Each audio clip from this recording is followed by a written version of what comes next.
একসময় যে জমিদার বাড়িতে শতাধিক কর্মচারী নিয়োজিত থাকতো সেই বাড়িতে এখন শুধুই অভাব অনটন। যখন ওনার জমিদারি ছিল বা আপনারা ছোট ছিলেন তখন ওনার এই এলাকাতে প্রভাব কেমন ছিল? ও বাবা, এখানে আপনারা দেখতে হতে পারতেন না, দারোয়ান ছিল।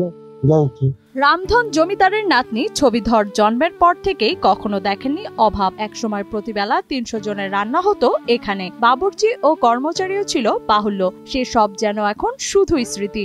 খাওয়া দাওয়া হতো সবাই একত্রে। কতজন? প্রায় বেলা এক বেলায় ৩০০ জন লোক ছিল, রান্না করার বসি ছিল। তখন তুমি বাবুর্চি দিয়ে প্রতি বেলায় ৩০০ জন, তাহলে দিনে ৬০০। দুই বেলায় এত মানুষ খেত। ঐতিহ্য ধরে রেখে কালের সাক্ষী হয়ে আজও টিকে আছে রাউজানের ডাবুয়া এলাকার এই রামধন জমিদারের জরাজীর্ণ ভবনটি। এই ভবনটি জুড়ে এখন শুধুই শুনশান নীরবতা। ব্রিটিশ শাসনামলে এই বাড়িটির আধিপত্য ছিল এলাকা জুড়ে। এলাকার জমিদারি ছিল রামধন জমিদারের হাতে। সেই জমিদার কন্যাই আজ নিঃসঙ্গতার সঙ্গী।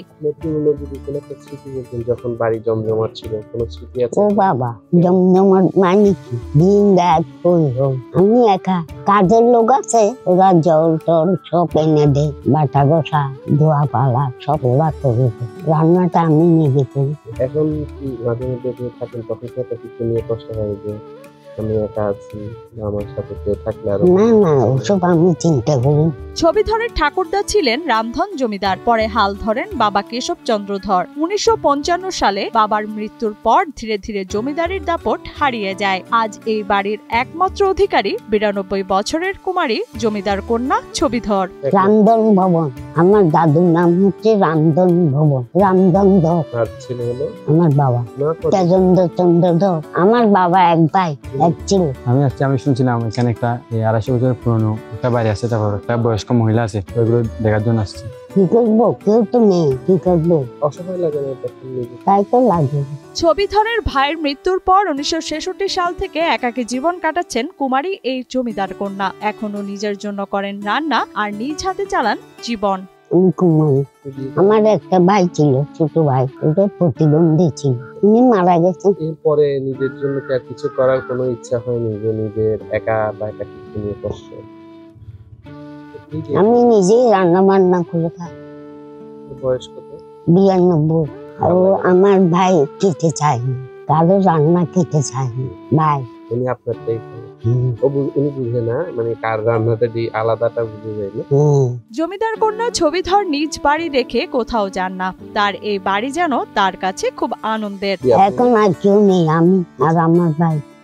আপনারা দুজন ছাড়া কি এই গোষ্ঠীর আর কেউ আছে? নাই, সবাই চলে গেছে না? সবাই মারা গেছে। বোনরাও নাই, বোনরাও সব মারা গেছে, বোনের জামাইরাও মারা গেছে, ভাইয়েরা মারা গেছে। এখন নাতি নাতটান এগুলো আছে। ভাইপো বলে চলো তুমি এই বয়সে এখানে কি কর। আমার ভাইও যেতে চায় না, আমিও যেতে চাই না। ওখানে কি একা এক ঘরে বসে থাকা, খাওয়া দাওয়া সব। এখানে আমি চারিদিকে ঘুরি ঘুরি দেখি, বাড়িতেও তো একটা লোকের দরকার বেশি। রামধন ভবনের দেয়ালগুলোর প্রতিটি কোণে এখন শুধুই নীরবতা। একসময় গেট থেকে শুরু করে দেয়াল পর্যন্ত ছড়িয়েছিল অপূর্ব কারুকাজ। এখনো আছে সেই ভবন, আনন্দমহল, নাচখানা ও শিব মন্দির। এছাড়াও রয়েছে বিশাল পুকুর ও দিঘি। জায়গা জমি ছিল ওখানে অনেক জায়গায়, পটিয়া, নাদিঘাট সব জায়গায়, টাউনে খাতুনগঞ্জ, ভোলার দিঘি, ওগুলো আমার দেখতে।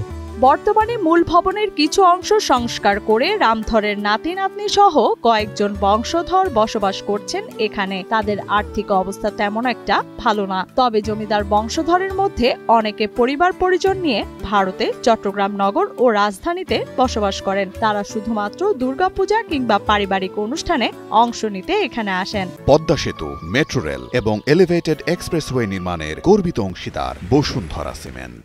সংস্কার কি করবো, তো অনেক টাকার দরকার। এই যে ঠাকুরঘরটা সংস্কার করেছে ৪০ লাখ টাকা গেছে, অত টাকা করতে পারবে? ওদের নিজের সংসার আছে, ছেলে মেয়ে পড়াশোনা আছে, ওরা সব খবর নেত, ফোনে যোগাযোগ করে সবাই আসছিল। তো সেদিন আমাদের বাড়িতে গত শনিবার মৎসব গেছে, সব পূজা হয় আমাদের এখানে।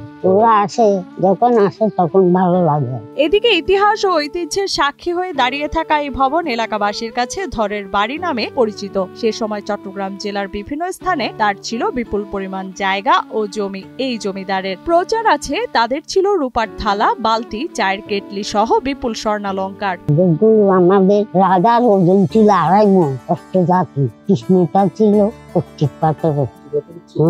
রাজার গায়ে তো 5 কেজি সোনাও ছিল। হ্যাঁ দেখেছি। এগুলো কি আপনার বাবা? হ্যাঁ, আমার বাবা কাশ্মীর থেকে অর্ডার দিয়ে বানিয়ে। কোনটা? এখানে অনেক আদিকালের জিনিস, অনেক জমানার পুরানো জিনিস দেখতেছি। তারপরে এখানে ওদের ধর্মীয় জিনিসগুলো দেখতেছি, তো অনেক সুন্দর লাগতেছে। প্রচলিত আছে রাউজান উপজেলার ডাবুয়া এলাকার শাসনভার ছিল রামধন জমিদারের কাছে। এলাকার লোকজন জমির খাজনা দিতে ব্যর্থ হলে ওই জমির মালিক হতেন জমিদার, আর সেই সুযোগ কাজে লাগিয়ে তিনি গড়ে তুলেছিলেন দৃষ্টিনন্দন স্থাপত্য শৈলীতে নির্মিত এই রামধন ভবন। এখানে একজন পুরানো জমিদারের মেয়ে আছে, ওনাকে দেখলাম। তারপর এখানে বিভিন্ন ঘর আছে, তারপর জিনিসপত্র আছে, ওগুলো দেখলাম। এখানে ভালো লাগতেছে যে কখনো দেখি নাই, প্রথম দেখলাম এখন। ভবনের আশেপাশে খনন করা হয় পুকুর ও দিঘি। বাড়ির সামনে নির্মাণ করা হয় দৃষ্টিনন্দন তোরণ, কাচারি ঘর, জমিদারের আনন্দমহল, নাচখানা ও শিব মন্দির। তবে নানা সমস্যার মাঝে আজও টিকে আছে ডাবুয়ার জমিদার বাড়ি। দেখাশোনার কেউ নেই। কেন এটা একদম কেউই করছেন আপনার? যার কাজে তারা কাজ নিয়ে ব্যস্ত। আগের জমানার একটা ঘর, 250 বছর পুরানো। তো এখানে একটা বয়স্ক মহিলা আছে, তো ওনাকে দেখতে আসছিলাম। এদিকে প্রতিষ্ঠিত মন্দির, দিঘি এখনো জমিদারের স্মৃতি বহন করে চলেছে। ডাবুয়া জগন্নাথ হাট, ডাবুয়া ইউনিয়ন পরিষদ ভবন, চিকদার পুলিশ ফাঁড়ি সহ রাউজান RRAC মডেল হাই স্কুলের প্রতিষ্ঠায় বিশেষ অবদান রয়েছে এই জমিদার বংশের।